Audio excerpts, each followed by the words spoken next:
Hi friends, എല്ലാവർക്കും commerce ഇലനിലേക്ക് സ്വാഗതം. എൻ്റെ പേര് വിദ്യാ സന്ദീപ്. കൊമേഴ്സുമായി ബന്ധപ്പെട്ട ഒട്ടുമിക്ക സബ്ജക്റ്റുകളുടെയും ഓൺലൈൻ ക്ലാസുകൾ കൊമേഴ്സ് ഇലേൺ വഴി നിങ്ങൾക്ക് ലഭിക്കുന്നതാണ്. Higher secondary, degree, PG ക്ലാസുകളോടൊപ്പം HDC, JDC കോഴ്സുകളും ഞങ്ങൾ നൽകുന്നു. എൻ്റെ ക്ലാസ് നിങ്ങൾക്ക് യൂസ്ഫുൾ ആയി തോന്നുകയാണെങ്കിൽ please subscribe our channel. So let us start today's class. Stay tune. നമ്മളിന്ന് കോപ്പറേഷൻ എന്ന സബ്ജക്റ്റിലെ ഫോറിൻ കോപ്പറേറ്റീവ് മൂവ്മെൻറ്റിനെ കുറിച്ചാണ് ക്ലാസ് എടുക്കാൻ പോകുന്നത്. അപ്പോൾ ഫോറിൻ കോപ്പറേറ്റീവ് മൂവ്മെൻറ്റിൽ നമ്മൾ ആദ്യമായിട്ട് പഠിക്കാൻ പോകുന്നത് കോപ്പറേറ്റീവ് മൂവ്മെൻറ്റ് ഇൻ ഇംഗ്ലണ്ട് അല്ലെങ്കിൽ കോപ്പറേറ്റീവ് മൂവ്മെൻറ്റ് ഇൻ ബ്രിട്ടൻ, അതിനെക്കുറിച്ചാണ് നമ്മൾ പറയാൻ പോകുന്നത്. അപ്പം ഇംഗ്ലണ്ടിൻ്റെ കേസ് പറയുകയാണെങ്കിൽ നമ്മുടെ ലോകത്ത് ആദ്യമായിട്ട് കോപ്പറേറ്റീവ് മൂവ്മെൻറ്റ് സ്റ്റാർട്ട് ചെയ്ത് നമുക്ക് ഇംഗ്ലണ്ടിലാണെന്ന് പറയാം. ഇംഗ്ലണ്ടിൻ്റെ കേസ് നോക്കുന്ന സമയത്ത് ഇൻഡസ്ട്രിയൽ റെവല്യൂഷൻ്റെ പാർശ്വഫലങ്ങളുടെ ഫലമായിട്ടാണ് കോപ്പറേറ്റീവ് മൂവ്മെൻറ്റ് അവിടെ സ്റ്റാർട്ട് ചെയ്തത്. ഇൻഡസ്ട്രിയൽ റെവല്യൂഷൻസ് വന്ന സമയത്ത് ഒരുപാട് ബെനിഫിറ്റുകൾ അവിടുത്തെ എക്കണോമിയിലുണ്ടായിരുന്നു. അതേതൊക്കെയാണെന്ന് നോക്കുകയാണെങ്കിൽ, ഒന്ന് അവരുടെ entire social and economic life എന്ത് ചെയ്തു, ചേഞ്ച് ചെയ്തു. അതുപോലെ ഡൊമസ്റ്റിക് ഇൻഡസ്ട്രീസ് മാറി അവിടെ ഫാക്ടറീസ് ഇൻഡസ്ട്രീസ് എന്ത് ചെയ്തു, രൂപീകരിച്ചു. ദെൻ നമ്മുടെ റൂറൽ പോപ്പുലേഷൻ അവർ വില്ലേജസിൽ നിന്നും ടൗൺസിലേക്കും സിറ്റീസിലേക്കും എന്ത് ചെയ്തു, ജോലി ആവശ്യങ്ങൾക്കായി ഷിഫ്റ്റ് ചെയ്യാൻ തുടങ്ങി.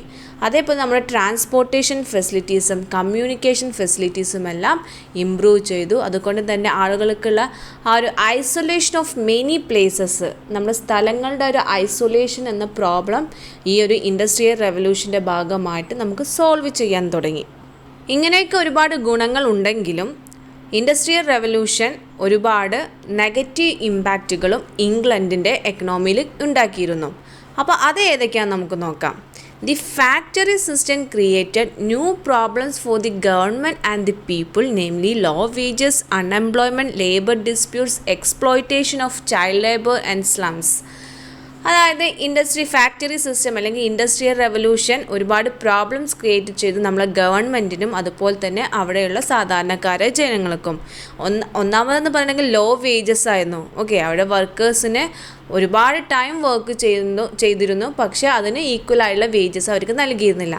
അതേപോലെ അൺഎംപ്ലോയ്മെൻറ്റ്, എല്ലാവർക്കും ജോലി എന്നുള്ളൊരു സാധ്യത എവിടെ ഇല്ലായിരുന്നു, നമ്മുടെ ഈ ഫാക്ടറി സിസ്റ്റത്തിൽ ഇല്ലായിരുന്നു. കാരണം അവർ കൂടുതലായിട്ട് ഡിപ്പെൻഡ് ചെയ്തിരുന്നത് മെഷീനറീസ് ആയിരുന്നു.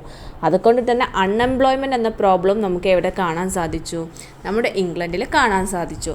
ദെൻ അതേപോലെ തന്നെ അതിൻ്റെയൊക്കെ ഫലമായിട്ട് നമുക്ക് ലേബർ ഡിസ്പ്യൂട്ട്സുകൾ ഉണ്ടായി, ലേബേഴ്സ് തമ്മിൽ ഒരുപാട് problems.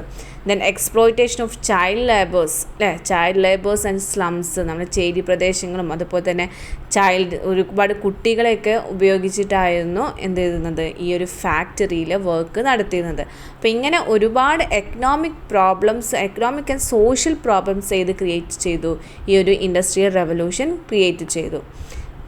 Moreover, the factories were ill ventilated, overcrowded and insanitary. അതായത് പ്രോപ്പറായിട്ടുള്ള ഒരു വർക്കിംഗ് എൻവയോൺമെൻറ്റ് ഇംഗ്ലണ്ടിലെ ഫാക്ടറീസ് നൽകിയിരുന്നില്ല. അതായത് നമുക്ക് പ്രോപ്പറായിട്ട് ലൈറ്റ് ഫെസിലിറ്റീസോ അതുപോലെ തന്നെ വെൻറ്റിലേഷൻ ഫെസിലിറ്റീസോ ഒന്നും ഇല്ലായിരുന്നു. അതുപോലെ ആളുകൾ എപ്പോഴും ക്രൗഡഡ് ആയിട്ടായിരുന്നു അവിടെ വർക്ക് ചെയ്യുന്നത്. പിന്നെ അതേപോലെ സേഫ്റ്റി പ്രിക്കോഷൻസ് ഒന്നും ഈ ഒരു ഫാക്ടറീസ് ഫോളോ ചെയ്തിരുന്നില്ല.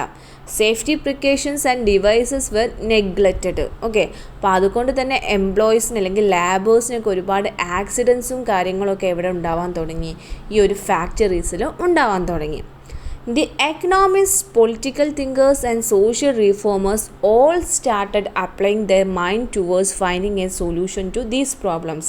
അപ്പോൾ ഇങ്ങനെയുള്ള ഒരുപാട് പ്രോബ്ലംസിൻ്റെ ഫലമായിട്ട് അതായത് ഇംഗ്ലണ്ടിലെ എക്കണോമിസ്റ്റുകളും പൊളിറ്റിക്കൽ തിങ്കേഴ്സും അതുപോലെ സോഷ്യൽ റീഫോമേഴ്സും എന്ത് ചെയ്തു, ഒരു സൊല്യൂഷൻ കണ്ടെത്താൻ വേണ്ടിയിട്ട് ശ്രമിച്ചു. അപ്പോൾ അതിൻ്റെയൊക്കെ ഫലമായിട്ടാണ് ഒരു കോപ്പറേറ്റീവ് മൂവ്മെൻറ്റ് എന്നൊരു കൺസെപ്റ്റ് ഉടലെടുത്തത്. ഓക്കെ, അപ്പം നമ്മൾ ഇംഗ്ലണ്ടിൻ്റെ കേസിൽ ബേസിക്കലി പറയുകയാണെങ്കിൽ കൺസ്യൂമർ കോപ്പറേറ്റീവ് മൂവ്മെൻ്റ് ആയിരുന്നു സ്റ്റാർട്ട് ചെയ്തത്. ഓക്കെ, അപ്പോൾ നമുക്ക് കൂടുതലായിട്ടും ഇംഗ്ലണ്ടിനെ കുറിച്ച് നോക്കാം. നമ്മുടെ ഗ്രേറ്റ് ബ്രിട്ടൻ അല്ലെങ്കിൽ ഇംഗ്ലണ്ട് അറിയപ്പെടുന്നത് is the homeland of cooperative store movement എന്നാണ്. അതായത് കോപ്പറേറ്റീവ് സ്റ്റോർ മൂവ്മെൻറ്റ് അല്ലെങ്കിൽ കൺസ്യൂമർ കോപ്പറേറ്റീവ് മൂവ്മെൻറ്റിൻ്റെ ഹോംലാൻഡ് എന്നാണ് നമ്മുടെ ഇംഗ്ലണ്ട് അറിയപ്പെടുന്നത്. അതുപോലെ തന്നെ ഇംഗ്ലണ്ട് അറിയപ്പെടുന്ന മറ്റൊരു പേരാണ് cradle of cooperative movement. Cooperative movement cradle എന്നും ഇംഗ്ലണ്ട് അറിയപ്പെടുന്നുണ്ട്. ഓക്കെ, ഇംഗ്ലണ്ടിൽ മെയിനായിട്ട് 2 കോപ്പറേറ്റീവ് ലീഡേഴ്സായിരുന്നു ഉണ്ടായിരുന്നത്. ഫസ്റ്റ് വൺ എന്ന് പറഞ്ഞാൽ റോബർട്ട് ഓവനും വില്യം കിങ്ങുമാണ്. അപ്പോൾ നിങ്ങൾക്ക് എക്സാമിന് ഇംഗ്ലണ്ടിനെ കുറിച്ച് ചോദിക്കുമ്പോൾ ഈ കോപ്പറേറ്റീവ് ലീഡേഴ്സിനെ കുറിച്ചും ചോദിക്കാറുണ്ട്. മെയിനായിട്ട് നമുക്കിതിൽ പഠിക്കാനുള്ളത് റോബർട്ട് ഓവനെ കുറിച്ചാണ്. റോബർട്ട് ഓവൻ ജനിച്ചത് 1771 മെയ് 14 ദെൻ 1858 അദ്ദേഹം മരണപ്പെട്ടു.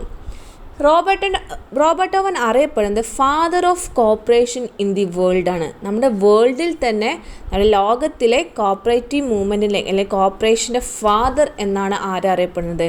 നമ്മുടെ റോബർട്ട് ഓവൻ അറിയപ്പെടുന്നത്. അതേപോലെ അദ്ദേഹത്തിന് നൽകിയിരുന്ന മറ്റൊരു വിശേഷണമാണ് യൂറോപ്യൻ സോഷ്യലിസ്റ്റ് എന്ന്. ഓക്കെ, ദെൻ റോബർട്ട് ഓവൻ ഇംഗ്ലണ്ടിൽ ഒരു കോപ്പറേറ്റീവ് കോളനി സ്റ്റാർട്ട് ചെയ്തിരുന്നു. 1826 അദ്ദേഹം കോപ്പറേറ്റീവ് കോളനി സ്റ്റാർട്ട് ചെയ്തത്. അദ്ദേഹത്തിൻ്റെ കോളനിയുടെ പേര് ന്യൂ ഹാർമണി ആയിരുന്നു. Okay, new harmony is the name of cooperative colony. Then ഈ ഒരു ന്യൂ ഹാർമണി എന്ന കോളനിയുടെ മെയിൻ എയിം എന്ന് പറഞ്ഞിട്ടുണ്ടെങ്കിൽ forming cooperative colonies was to abolish child labour. അതായത് നമ്മൾ പറഞ്ഞിരുന്നു ഈ ഒരു ഇൻഡസ്ട്രിയൽ റെവല്യൂഷൻ്റെ ഭാഗമായിട്ട് വന്നൊരു പ്രോബ്ലമാണ് എക്സ്പ്ലോയിറ്റേഷൻ ഓഫ് ചൈൽഡ് ലേബർ എന്ന്. അപ്പോൾ ആ ഒരു ചൈൽഡ് ലേബർ എന്നൊരു കൺസെപ്റ്റ് റോബർട്ട് ഓവൻ എന്ത് ചെയ്തു? അബോളിഷ് ചെയ്തു. ഓക്കെ, ദെൻ റോബർട്ട് ഓവന് ന്യൂ ലെനാർക്ക് മില്ലിൻ്റെ മാനേജ്മെൻറ്റ് അല്ലെങ്കിൽ ഓണർഷിപ്പ് 1800 ലഭിച്ചു. ഈ ന്യൂ ലെനാർക്ക് ബിൽ എന്ന് പറഞ്ഞെങ്കിൽ അദ്ദേഹത്തിൻ്റെ ഫാദർ ഇൻ ലോയുടെ ആയിരുന്നു. ദെൻ ഫാദർ ഇൻ ലോയുടെ മരണശേഷം അത് ആരുടെ ഓണർഷിപ്പിലേക്ക് വന്നു? റോബർട്ട് ഓവൻ്റെ ഓണർഷിപ്പിലേക്ക് വന്നു. ഓക്കെ, ദെൻ മറ്റൊരു വിശേഷണം നമ്മൾ റോബർട്ട് ഓവൻ നൽകിയിരിക്കുന്നതാണ് the theory of doctrine of circumstances. Okay, then Robert ഓവൻ്റെ ഒരു പ്രധാനപ്പെട്ട ഒരു മോട്ടോ ആണ് നമുക്ക് പറയാം abolition of private profits. Okay, private പ്രോഫിറ്റിന് എന്ത് ചെയ്യുക? തുടച്ചു നീക്കുക എന്നത് ആരുടെ തത്വമായിരുന്നു? റോബർട്ട് ഓവൻ്റെ തത്വമായിരുന്നു. അതേപോലെ തന്നെ റോബർട്ട് ഓവൻ കൊണ്ടുവന്ന സിസ്റ്റമായിരുന്നു ലേബർ എക്സ്ചേഞ്ചും അതുപോലെ തന്നെ ലേബർ നോട്ട്സും. അപ്പം ഇത്രയുമാണ് റോബർട്ട് ഓവനെ കുറിച്ചുള്ള ബേസിക് ആയിട്ടുള്ള കാര്യങ്ങൾ. റോബർട്ട് ഓവൻ എന്ന് പറഞ്ഞിട്ടുണ്ടെങ്കിൽ നമുക്ക് ലോകത്തിൽ തന്നെ കോപ്പറേറ്റീവ് മൂവ്മെൻറ്റ് കൊണ്ടുവന്ന വ്യക്തിയാണ്. അതുകൊണ്ട് തന്നെ അദ്ദേഹം അറിയപ്പെടുന്നത് ഫാദർ ഓഫ് കോപ്പറേറ്റീവ് മൂവ്മെൻറ്റ് എന്നായിരുന്നു. ഓക്കെ, ദെൻ അദ്ദേഹം എന്ത് ചെയ്തു? പുതിയൊരു കോളനി സ്റ്റാർട്ട് ചെയ്തു. അതിൻ്റെ പേര് ന്യൂ ഹാർമണി ആയിരുന്നു. ദെൻ അദ്ദേഹത്തിൻ്റെ ഓണർഷിപ്പിലുള്ള മില്ലിൻ്റെ പേര് അറിയപ്പെടുന്നത് ന്യൂ ലെനാർക്ക് മില്ല് എന്നാണ്. ദെൻ ഇദ്ദേഹം അറിയപ്പെടുന്നത് യൂട്ടോപ്യൻ സോഷ്യലിസ്റ്റ് എന്ന പേരിലും theory of doctrine of circumstances എന്ന അതിൻ്റെ ഫാദർ എന്ന പേരിലും അറിയപ്പെടുന്നുണ്ട്. ദെൻ നമുക്ക് ഇനി റോബർട്ട് ഓവൻ്റെ ലേബർ എക്സ്ചേഞ്ചിനെ കുറിച്ച് ഡീറ്റെയിൽ ആയിട്ട് നോക്കാം. Labour exchange 3 September 1832 Robert Owen start ചെയ്തത്. ഇതിൽ മെയിനായിട്ട് മെമ്പർഷിപ്പ് നൽകുന്നത് പ്രൊഡ്യൂസേഴ്സിനും അതുപോലെ കൺസ്യൂമേഴ്സിനുമായിരുന്നു. അതായത് ഒരു പ്രൊഡക്റ്റ് പ്രൊഡ്യൂസ് ചെയ്യുന്ന വ്യക്തികൾക്കും അത് വാങ്ങിക്കുന്ന വ്യക്തികൾക്കും എന്ത് ചെയ്തിരുന്നു? മെമ്പർഷിപ്പ് ലേബർ എക്സ്ചേഞ്ചിൽ നൽകിയിരുന്നു. ദെൻ ഇതിലെ ലേബർ നോട്ട്സ്, അതായത് ഓരോരുത്തരും വർക്ക് ചെയ്യുന്നതിന് അവർക്ക് വർക്കിന് നൽകിയിരുന്ന പ്രതിഫലം എന്ന് പറഞ്ഞിട്ടുണ്ടെങ്കിൽ ലേബർ നോട്ട്സ് ആയിരുന്നു. ഓക്കെ, ഒരു ലേബർ നോട്ട് എന്ന് പറഞ്ഞെങ്കിൽ 10 hour വർക്കിന് ഈക്വൽ ആയിരുന്നു. പ്രത്യേകം ഓർക്കുക, ഒരു ലേബർ നോട്ട് എന്ന് പറഞ്ഞിട്ടുണ്ടെങ്കിൽ 10 hour വർക്കിൻ്റെ വാല്യൂവിന് ഈക്വൽ ആയിരുന്നു. ദെൻ മെമ്പേഴ്സ് ഇവിടെ സാധനങ്ങൾ വാങ്ങിക്കുന്നത് ഈ ഒരു ലേബർ വാല്യൂ അല്ലെങ്കിൽ ലേബർ നോട്ട് എന്ത് ചെയ്യായിരുന്നു? എക്സ്ചേഞ്ച് ചെയ്തിട്ടായിരുന്നു. The member got goods of equal labour value from the labour exchange. അതായത് അവരെത്രത്തോളം ജോലി ചെയ്യുന്നു, ഓരോ വർക്കേഴ്സും ജോലി ചെയ്യുന്നതിനനുസരിച്ച് അല്ലെങ്കിൽ അതിന് ഈക്വൽ ആയിട്ടുള്ള പ്രൊഡക്ട്സ് അവർക്ക് എന്ത് ചെയ്യാം? സൊസൈറ്റിയിൽ നിന്നും വാങ്ങിക്കാം. No competition, no money and no profit is related to labour exchange. Okay, labour എക്സ്ചേഞ്ചിൻ്റെ ഒരു മോട്ടോ ആണ് നമുക്ക് പറയാം no competition, no money and no profit. നമുക്ക് കോമ്പറ്റീഷൻ ഇല്ലായിരുന്നു, അതുപോലെ തന്നെ എക്സ്ചേഞ്ച് ഓഫ് മണി ഇല്ലായിരുന്നു. പണത്തിന് പകരം നമ്മൾ ഉപയോഗിച്ചത് എന്തായിരുന്നു? ലേബർ നോട്ട്സ് ആയിരുന്നു. അതുപോലെ നോ പ്രോഫിറ്റ് മോട്ടീവ് അല്ല. ബേസിക്കലി കോപ്പറേറ്റീവ് സൊസൈറ്റീസ് ഒന്നും എന്തല്ല? പ്രോഫിറ്റ് മോട്ടീവ് അല്ല, സർവീസ് മോട്ടീവാണ്. അപ്പോൾ ഇത്രയുമാണ് ലേബർ എക്സ്ചേഞ്ച് എന്ന് പറയുന്നത്. ഇനി ഇംഗ്ലണ്ടിലെ രണ്ടാമത്തെ കോപ്പറേറ്റീവ് ലീഡറായിരുന്നു ഡോക്ടർ വില്യം കിങ് എന്ന് പറയുന്നത്. ഡോക്ടർ വില്യം കിങ് ബേസിക്കലി ഒരു റൈറ്ററാണ്. ഓക്കെ, അപ്പോൾ അദ്ദേഹത്തിൻ്റെ ബുക്സുകളിലൂടെയായിരുന്നു കോർപ്പറേഷൻ്റെ ഒരു സന്ദേശം ജനങ്ങളിലേക്ക് എത്തിച്ചത്. William king born in 1786 April 17th and William king is A Christian socialist and A physician. William king ആരായിരുന്നു? ഒരു ക്രിസ്ത്യൻ സോഷ്യലിസ്റ്റ് ആയിരുന്നു, അതുപോലെ തന്നെ ഒരു ഫിസിഷ്യനും കൂടിയായിരുന്നു. He is known as father of cooperative education. പ്രത്യേകം ഓർക്കുക, ഫാദർ ഓഫ് കോപ്പറേറ്റീവ് എഡ്യൂക്കേഷൻ എന്നതിലാണ് വില്യം കിങ് അറിയപ്പെടുന്നത്. കാരണം അദ്ദേഹം, ഞാൻ ഓൾറെഡി പറഞ്ഞൊരു റൈറ്റർ ആയിരുന്നു. അദ്ദേഹം ഒരുപാട് ബുക്സ് കോപ്പറേറ്റീവ് ഫീൽഡിലേക്ക് വേണ്ടി ഒരുപാട് ബുക്സുകൾ എഴുതിയിരുന്നു. Cooperator was the first journal. William king എഴുതിയ കോപ്പറേറ്റർ എന്ന ബുക്കായിരുന്നു കോപ്പറേറ്റീവ് ഫീൽഡിലെ അല്ലെങ്കിൽ കോപ്പറേറ്റീവ് സൊസൈറ്റി എന്ന ഫീൽഡിലെ ആദ്യത്തെ ജേർണൽ എന്നറിയപ്പെടുന്നത്. Okay, cooperator. അപ്പോൾ ഇത്രയുമാണ് വില്യം കിങ്ങിനെ കുറിച്ച് പറയാനുള്ളത്. അപ്പോൾ വില്യം കിങ് എന്ന് പറഞ്ഞെങ്കിൽ ഒരു ക്രിസ്ത്യൻ സോഷ്യലിസ്റ്റാണ്, അതുപോലെ തന്നെ ഫിസിഷ്യൻ ആയിരുന്നു. അദ്ദേഹം അറിയപ്പെടുന്നത് ഫാദർ ഓഫ് കോപ്പറേറ്റീവ് എഡ്യൂക്കേഷൻ എന്നറിയപ്പെടുന്നുണ്ട്. ദെൻ കോപ്പറേറ്റർ എന്ന കോപ്പറേറ്റീവ് ഫീൽഡിലെ ഫസ്റ്റ് ജേർണൽ ആരുടേതാണ്? നമ്മുടെ വില്യം കിങ്ങിൻ്റെയാണ്. ദെൻ ഇംഗ്ലണ്ടിലെ കോപ്പറേറ്റീവ് മൂവ്മെൻറ്റിനെ കുറിച്ച് പറയുമ്പോൾ മറ്റൊരു ഇമ്പോർട്ടൻ്റ് ആയിട്ടുള്ള കോപ്പറേറ്റീവ് മൂവ്മെൻറ്റിന് സഹായിച്ച ഘടകമായിരുന്നു റോക്ക്ഡെയിൽ ഇക്വിറ്റബിൾ പയനിയേഴ്സ് സൊസൈറ്റി എന്നറിയപ്പെടുന്നത്. റെപ്സ് എന്ന് നമ്മൾ ഷോർട്ടായിട്ട് പറയും. Rochdale Equitable Pioneers Society, REPS. Okay, ഇത് സ്റ്റാർട്ട് ചെയ്തത് 1844 ദെൻ റെപ്സ് അറിയപ്പെടുന്നത് first successful cooperative society in the world ആണ്. നമ്മുടെ ലോകത്തിലേക്ക് വെച്ച് തന്നെ ആദ്യത്തെ സക്സസ്ഫുൾ ആയിട്ടുള്ള ഒരു കോപ്പറേറ്റീവ് സൊസൈറ്റി ആയിരുന്നു റെപ്സ്. ഇതിൽ മെയിനായിട്ട് 28 മെമ്പേഴ്സായിരുന്നു ഉണ്ടായിരുന്നത്. ഈ 28 മെമ്പേഴ്സിൽ 1 വുമൺ ആൻഡ് 1 എൻജിനീയർ ഉണ്ടായിരുന്നു. ഒരു വുമണും അതുപോലെ 1 എൻജിനീയേഴ്സും ഉണ്ടായിരുന്നു. ദെൻ ഇനീഷ്യൽ കോൺട്രിബ്യൂഷൻ ആയിരുന്നത് 28 പൗണ്ട് ആയിരുന്നു. ഓക്കെ, അതായത് 28 പൗണ്ട് ഉപയോഗിച്ചിട്ടായിരുന്നു ഈ ഒരു സൊസൈറ്റി സ്റ്റാർട്ട് ചെയ്തത്. അതായത് ഓരോ മെമ്പേഴ്സും ഓരോ പൗണ്ട് വീതം എന്ത് ചെയ്തു? കോൺട്രിബ്യൂട്ട് ചെയ്തു. The Rockdale Equitable Society established at the number 2 Todd Lane, Manchester. ഇംഗ്ലണ്ടിലെ മാഞ്ചസ്റ്ററിലെ നമ്പർ 2 ടോഡ് ലൈൻ എന്ന സ്ഥലത്തായിരുന്നു റോക്ക്ഡെയിൽ സൊസൈറ്റി രൂപീകരിച്ചത്, അതായത് റെപ്സ് സ്റ്റാർട്ട് ചെയ്തത്. അതുകൊണ്ട് തന്നെ റെപ്സ് അറിയപ്പെടുന്ന മറ്റൊരു പേരാണ് നമ്പർ 2 ടോഡ് ലൈൻ സ്റ്റോർ എന്ന് അറിയപ്പെടുന്നുണ്ട്. ദെൻ റെപ്സിൻ്റെ ആദ്യത്തെ സെക്രട്ടറി ജെയിംസ് ഡെയ്ലി ആയിരുന്നു. അതുപോലെ തന്നെ ഫസ്റ്റ് പ്രസിഡൻറ്റ് ചാൾസ് ഹൗറത്ത് ആയിരുന്നു. ഇതൊക്കെ നിങ്ങൾ ജസ്റ്റ് ഓർത്ത് വയ്ക്കുക. യൂണിവേഴ്സിറ്റി എക്സാമിനൊന്നും ഇത് എഴുതേണ്ട ആവശ്യമില്ല. പക്ഷേ കോമ്പറ്റേറ്റീവ് എക്സാം എഴുതുന്നവർക്ക് ഈ ഒരു സെക്രട്ടറിൻ്റെയും പ്രസിഡൻറ്റിൻ്റെയും പേര് നിർബന്ധമായിട്ടും ഓർത്ത് വയ്ക്കണം. Then self help is the best help said by Rochdale Pioneers. അതായത് self help and mutual help എന്ന നമ്മൾ കൺസെപ്റ്റ് കോപ്പറേഷൻ്റെ ഫീൽഡിൽ ഒരുപാട് പറഞ്ഞിരുന്നു. അപ്പം അത് ഇൻട്രൊഡ്യൂസ് ചെയ്ത് അല്ലെങ്കിൽ ആ ഒരു കാര്യം ആദ്യമായിട്ട് പറഞ്ഞത് ആരായിരുന്നു? ഈ റോക്ക്ഡെയിൽ പയനിയേഴ്സ് ആയിരുന്നു. അതേപോലെ റോക്ക്ഡെയിൽ പയനിയേഴ്സിൻ്റെ കേസ് നമുക്ക് പറയുകയാണെങ്കിൽ കോപ്പറേറ്റീവ് ഫീൽഡിലെ നമുക്കറിയാം റോക്ക്ഡെയിൽ പ്രിൻസിപ്പിൾസ് അല്ലേ, കോപ്പറേറ്റീവ് ഫീൽഡിലെ ആദ്യത്തെ പ്രിൻസിപ്പിൾസ് ആയിരുന്നു ഏത്? Rochdale principles. അപ്പോൾ അതിനെക്കുറിച്ച് ഞാൻ ഓൾറെഡി ഒരു വീഡിയോ ഇട്ടതാണ്.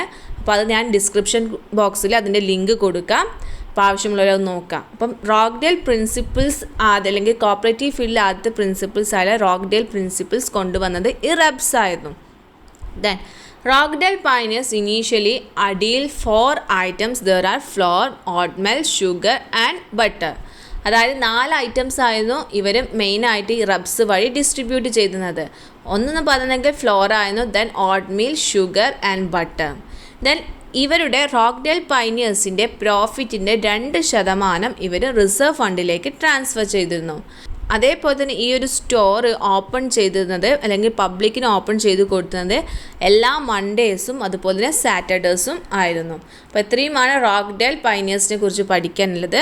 റോക്ക്ഡെയിൽ ഇക്വിറ്റബിൾ പയനിയേഴ്സ് സൊസൈറ്റിനെ കുറിച്ച് ചോദിക്കുന്ന സമയത്ത് ഈ റോക്ക്ഡെയിൽ പയനിയേഴ്സ് എന്താണെന്നും എഴുതണം. അതേപോലെ തന്നെ നമ്മുടെ റോക്ക്ഡെയിൽ പ്രിൻസിപ്പിൾസിനെ കുറിച്ചും നിങ്ങൾ എഴുതിയിരിക്കണം. ഇംഗ്ലണ്ട് കോപ്പറേറ്റീവ് മൂവ്മെൻറ്റിലെ മറ്റൊരു സൊസൈറ്റി ആയിരുന്നു കോപ്പറേറ്റീവ് ഹോൾസെയിൽ സ്റ്റോർ എന്ന് പറയുന്നത്. CWS എന്ന് നമ്മൾ ഷോർട്ടായിട്ട് പറയാം. ഇത് സ്റ്റാർട്ട് ചെയ്തത് 1863 EV നീൽ എന്ന വ്യക്തിയായിരുന്നു കോപ്പറേറ്റീവ് ഹോൾസെയിൽ സ്റ്റോർ സ്റ്റാർട്ട് ചെയ്തത്. ഇത് പേര് പോയി നമുക്കറിയാം ഹോൾസെയിൽ സ്റ്റോറാണ്. ഇപ്പോൾ സാധാരണ ഒരു ഹോൾസെയിൽ സ്റ്റോർ മെമ്പർഷിപ്പ് കൊടുക്കുക റീറ്റെയിലേഴ്സിനായിരിക്കും, ഇൻഡിവിജ്വൽസിന് എന്ത് ചെയ്യില്ല, മെമ്പർഷിപ്പ് നൽകില്ല. അതേപോലെ തന്നെയാണ് CWSലും membership is open to consumer retail society, individual cannot member in CWS.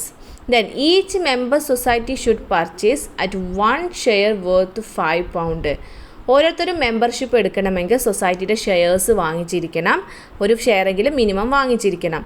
ഒരു ഷെയറിൻ്റെ വാല്യൂ എന്ന് പറയണമെങ്കിൽ £5 ദെൻ CWSൻ്റെ ഹെഡ് ക്വാർട്ടേഴ്സ് സ്ഥിതി ചെയ്യുന്നത് ഇംഗ്ലണ്ടിലെ മാഞ്ചസ്റ്ററിലാണ്. അപ്പോൾ ഇത്രയുമാണ് ബേസിക് ആയിട്ട് ഇംഗ്ലണ്ടിലെ കോപ്പറേറ്റീവ് മൂവ്മെൻറ്റിനെ കുറിച്ച് നിങ്ങൾക്ക് പഠിക്കാനുള്ളത്. അപ്പോൾ ഇന്നത്തെ ക്ലാസ് നമ്മൾ ഡിസ്കസ് ചെയ്തത് ഇംഗ്ലണ്ടിൽ കോപ്പറേറ്റീവ് മൂവ്മെൻറ്റ് സ്റ്റാർട്ട് ചെയ്യാനുള്ള റീസൺസ് എന്തൊക്കെയാണെന്ന് പറഞ്ഞു. അതുപോലെ തന്നെ അവിടുത്തെ പ്രധാനപ്പെട്ട 2 കോപ്പറേറ്റീവ് ലീഡേഴ്സായിരുന്നു റോബർട്ട് ഓവനും വില്യം കിങ്ങും. അവരുടെ കോൺട്രിബ്യൂഷൻസ് എന്തൊക്കെയാണെന്ന് പറഞ്ഞു. ദെൻ അതേപോലെ തന്നെ റോക്ക്ഡെയിൽ പൈനിയേഴ്സിനെ കുറിച്ച് നമ്മൾ ഡിസ്കസ് ചെയ്തു. റോക്ക്ഡെയിൽ പൈനിയേഴ്സാണ് ആദ്യത്തെ റോക്ക്ഡെയിൽ പ്രിൻസിപ്പിൾസ് ആദ്യത്തെ കോപ്പറേറ്റീവ് പ്രിൻസിപ്പിൾസ് രൂപീകരിച്ചത്. അതേപോലെ തന്നെ CWS എന്താണെന്നും അതായത് കോപ്പറേറ്റീവ് ഹോൾസെയിൽ സ്റ്റോർ എന്താണെന്നും നമ്മൾ ഡിസ്കസ് ചെയ്തു. ഇന്നത്തെ എൻ്റെ ക്ലാസ് നിങ്ങൾക്ക് എല്ലാവർക്കും മനസ്സിലായെന്ന് കരുതുന്നു. നമ്മുടെ വീഡിയോ ഇഷ്ടപ്പെട്ടെങ്കിൽ വീഡിയോ ലൈക്ക് ചെയ്യുക. തുടർന്നുള്ള ക്ലാസ്സുകൾക്കായി ചാനൽ സബ്സ്ക്രൈബ് ചെയ്യുക. അതുപോലെ തന്നെ തൊട്ടടുത്തുള്ള ബെല്ലൈക്കൺ ക്ലിക്ക് ചെയ്യുക. താങ്ക്